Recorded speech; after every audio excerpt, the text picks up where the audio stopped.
Bismillah ar-Rahman ar-Rahim. Honorable Prime Minister, Ministers, members of the Sri Lankan business community and our visiting businessmen from Pakistan, ladies and gentlemen. First of all,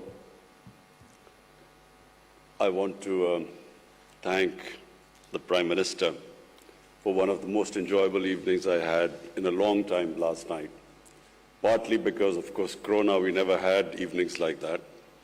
But it was good to see the cultural show and a really relaxed evening, and not to mention the amount of food that I consumed that I haven't had for a long time. Ladies and gentlemen, my motivation in politics was only one: poverty alleviation. I struggled for way back in almost 25 years ago. I entered politics because I felt that the best way to reduce poverty in our country would be to set up a welfare state. Before entering politics, I had built a cancer hospital in Pakistan, and the only reason to build the hospital was that poor people could not afford the very expensive cancer treatment. So therefore, the idea to have a cancer hospital where a poor person could go in and not worry about the expensive treatment. But during that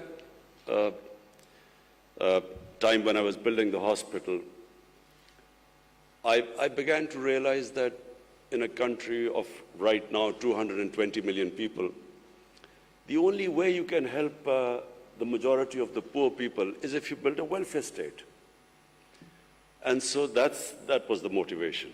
And today, I must say, I had a very good conversation with the President because I realized that he also was motivated by poverty alleviation. And so the current problem in Pakistan which we face is food inflation.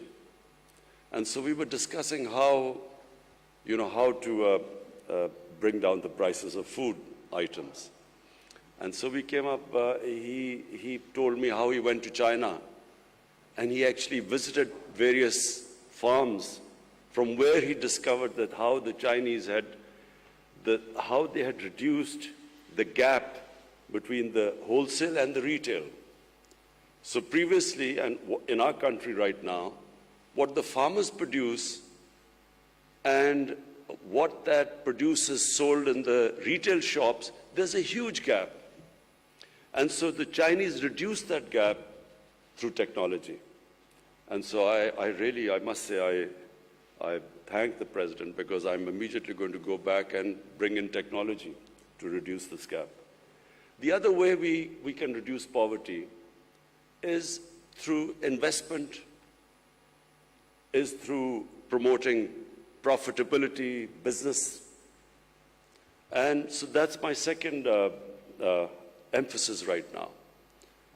We have completely changed our policies in Pakistan, which have sadly been there for almost 40 years, where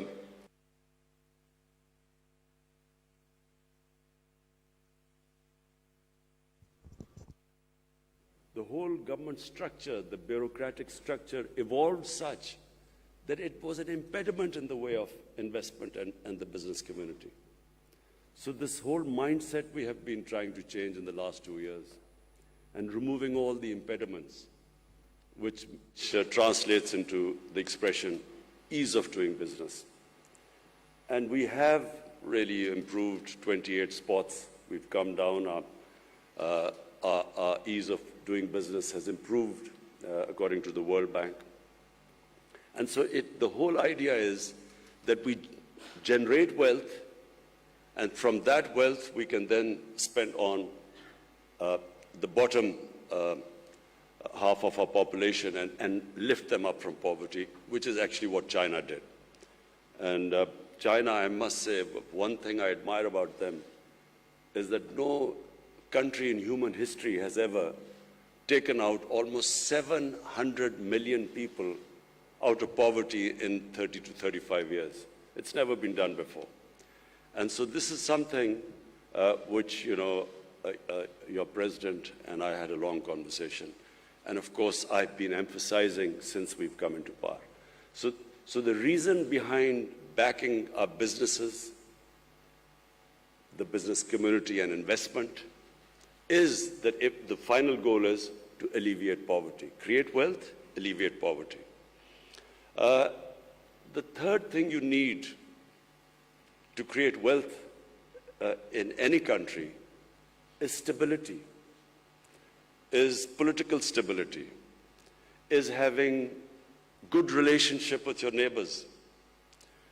Because one thing which Sri Lanka and we have had in common is that whenever you have conflict or terrorism, as Sri Lanka and Pakistan suffered from, then the first thing that it affects is the business climate, is investment, and in your case, tourism. In Pakistan also, but our tourism, of course, is not as developed as in Sri Lanka, but tourism also gets affected, and of course, Sri Lanka has suffered from. So, immediately when I came into power, I approached our neighbor, India, explained to them, to Prime Minister Modi, that the way forward for the subcontinent is for us to resolve our differences through dialogue and then improve our trading relationship and diffuse the tension. I didn't succeed, but I'm optimistic that eventually sense will prevail that the only way we in the subcontinent can get people out of poverty is have trading relationship, improve our trading relationship, live as civilized neighbors like the Europeans live. Germany and France have, God knows how many wars they've fought and how many millions have been killed fighting each other. But today, it's unthinkable for them to have a conflict because they're so interlinked together because of business. They're so interlinked, the trading ties are so strong, and especially after the European Union, that it's unthinkable that these countries could ever have another war. So similarly, my dream for the subcontinent is that we resolve our difference, and our difference is only one. It's the Kashmir issue. All we want is it to be resolved according to the United Nations Security Council resolution. And this can only be resolved through dialogue. What we've seen in the world in the last 20, 30 years, that when you have conflict between nations, it only breeds more conflicts. A nation goes into war to supposedly to solve one problem, they create 5 other problems after that. You have a war and the US goes into Iraq to finish off supposedly Al-Qaeda, but then you have ISIS in return. So conflicts are no way of solving problems. And I again give the example of China because President Xi specifically spoke to me. He said he also has problems with their neighbors. But all these problems are subservient to trade. Everything is subservient to investment and well-being and business. And so the same thing should apply in the subcontinent. We need to resolve our differences through dialogue, not through conflict. Because eventually, when you do not trade, when these huge, the subcontinent with almost 1.3 billion people, imagine the potential it has. It is one of the biggest markets, and the only thing through dialogue. I also feel that, and I want to believe that Pakistan can play its part in reducing the rising tensions between the United States and China. Some 50 years back, it was Pakistan which opened up China for the United States. It was Pakistan who organized the meeting between Henry Kissinger and the Chinese. So we hope that we can again play our part. We'd much rather be a country which, rather than becomes part of rivalries between countries, we actually become a country that brings other nations and humanity together. Back to Sri Lanka. We have a relationship that has huge potential for both the countries. From Pakistan point of view, I think the most we can learn from Sri Lanka is in tourism, because you have a much more advanced tourism industry compared to us. Pakistan has enormous potential in tourism, but it's completely, that potential so far is being discovered by local tourism, but not by foreign tourism. Local tourism in Pakistan has exploded. There are not enough hotels, guest houses to accommodate the massive tourism that has gone all over the country, specifically our mountain areas. For those of you who don't know, Pakistan has probably one of the most unique mountain sceneries in the world. Some of the highest peaks out of the 10, 12 peaks, almost half are in Pakistan, and along with the second highest mountain in the world. But it's a virgin territory. And why tourism has exploded in Pakistan? Because of the mobile phone. People go with the mobile phone, take pictures, put it on the Facebook, and that's how tourism has exploded locally. But I have been to a resort in Sri Lanka, and the way Sri Lankan tourism has, is on a different level to us. So therefore, I brought a tourism minister here, and we would like to have contacts with you in developing resorts in most of our, not just mountain areas. Pakistan also has probably the most undiscovered religious tourism. For people in Sri Lanka, what is of great interest is the Gandhara civilization, the Gandhara Buddhist civilization. North of Islamabad was the center of the Buddhist civilization. And we have discovered various new sites for Buddhist tourists to visit Pakistan. We had a group of South Korean monks coming in who now have shown great interest in a trail where we would make it for the Buddhist community to actually make a trail for them all over where they can visit various shrines. We just recently discovered a 40-feet sleeping Buddha in Pakistan, which is quite unique. So apart from mountain tourism and religious tourism, we have a coastline, which is where we can, of course, again learn from Sri Lanka, because you have quite advanced beach tourism. Finally, I would like to ask the business community in Sri Lanka to participate in our CPEC project. CPEC is an initiative of the BRI, the Chinese Belt and Road Initiative.